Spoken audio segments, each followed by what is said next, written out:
It took me a lot of time to figure out how to study effectively, so today in part 2 of this 3-part series, I'm here to help you cut the learning curve so you don't have to struggle like I did. The first thing here is to understand, not to memorize, and while memorization will acutely boost your exam performance, understanding will promote long-term learning and retention. By strictly memorizing, you're essentially relying on your ability to store and extract a very specific piece of information, which consequently is more easily forgotten. But when you're equipped with an understanding of the underlying principles and processes of a given material, you can effectively reason your way to the correct answer. An example of this might be trying to answer a question like, which direction does fetal hemoglobin shift relative to an adult on a hemoglobin curve? If you think you know the answer, go ahead and pause the video and comment down below, left or right.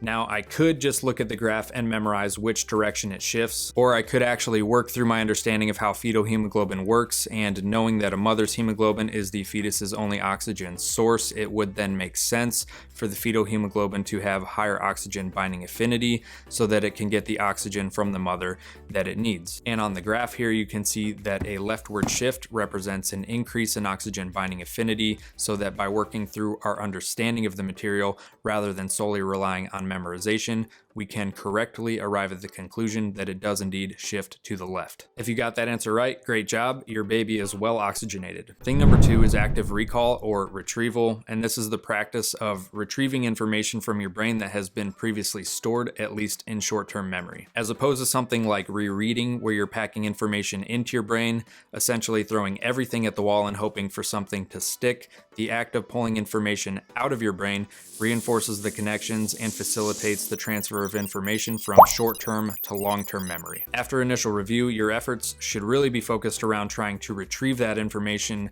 without using the source material. In other words, work on your ability to recall the information and actually think through the material without cheating and looking at your PowerPoint slides. Then go back to the source material to gauge your accuracy on how well you knew the information, and then you can use that self-evaluation to then further refine future review sessions.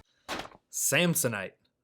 That was way off. The third thing is spaced repetition, and this is one of the greatest study tools that facilitates long-term retention. And it does this by disrupting the forgetting curve, where essentially our memory over a given subject degrades over time. So rather than a long degradation of our memory over time, by introducing retrieval practice at increasing time intervals, we disrupt the forgetting curve and further cement the information into our brains. And with enough review over a long enough period of time, the downward slope flattens and the forgetting essentially stops. And one of the really cool things about spaced repetition is that by forgetting just a little bit, it allows for stronger reinforcement of the material when we subsequently return to try to retrieve it. So when you forget the information just a little bit, you're essentially forced to work harder and dig a little deeper into your brain to find the right answer. And when you do finally find the answer and make that connection by either remembering or reviewing, that connection is now much stronger than it otherwise would be. And this feeds into a central idea of effective learning, and that is effortful learning is learning that lasts. Try saying that 5 times fast. So these are 3 methods that I recommend if you want to study more effectively. And for those watching, I'm curious, are you guys using one or more of these already? Go ahead and let me know in the comments below. Now, I do realize that methodology lacks usefulness without knowledge of how to actually apply it. And that's exactly what we're going to cover in part 3 on this video series. I'll show you a few ways that you can practically employ these principles. So if you haven't already, go ahead and subscribe so you get notified when I drop that 3rd video.